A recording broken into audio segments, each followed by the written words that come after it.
After a 4-month renovation, the Garfield Park Branch, formerly known as the Shelby Branch, reopened to the public on November 3rd.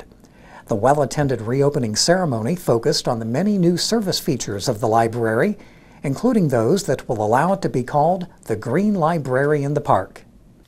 This is an important milestone in the day in the illustrious history of the library and the Garfield Park neighborhood, which saw its first neighborhood library, the Shelby Branch, open right down the street at school number 34 in 1918. In 1965, a brand new library was built on this site, and today we celebrate the first major renovation of the library, known as the Garfield Park Branch. This has some of my favorite elements, and you know, there's some of the basic stuff like the lighting retrofits and the heating and cooling retrofits and the recycled materials, but also has really one of my all-time favorites out there, pervious pavement, where the water goes straight down. Love that stuff. Absolutely love that stuff. So it doesn't go in our sewers, it goes down in the aquifers directly. It's very, very special. Rain gardens and other things, but that pervious pavement is very, very special. This renewed branch is another wonderful asset in the park and a symbol of sustainability within the library system. Instead of tearing down this 46-year-old building, it has been renovated with resource saving in mind. One of those sustainable steps will be a walkway to connect this asset to the rest of the park. A path paved with pervious materials, lined with native plants, and lots of educational opportunities.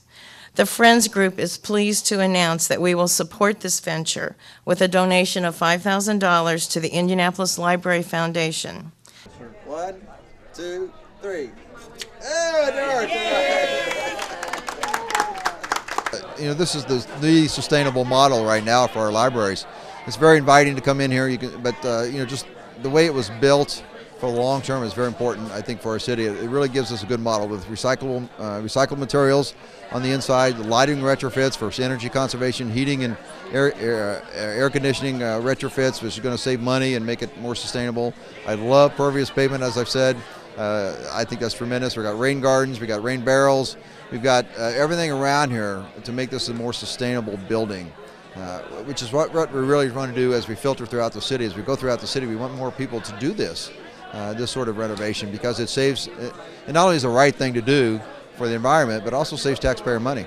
I really did appreciate the opportunity to bicycle to my local library and lock my bike up to the books bike rack. That was really quite something. But to see the rest of the features is really amazing. Just with a very little bit of money, we were able to make this a green showcase in the park. We worked in partnership with IPL. We've licensed the parking spaces to them, and they've installed the 2 charging stations. And so the power comes directly from them. It doesn't come through our system at all. And that individuals who have bikes or have electric vehicles can use those stations to charge their vehicles. I think it's $2.50 a charge. The Garfield Park Branch renovation project was made possible by a grant from the Whitehill Clowes Charitable Foundation through the Indianapolis Public Library Foundation.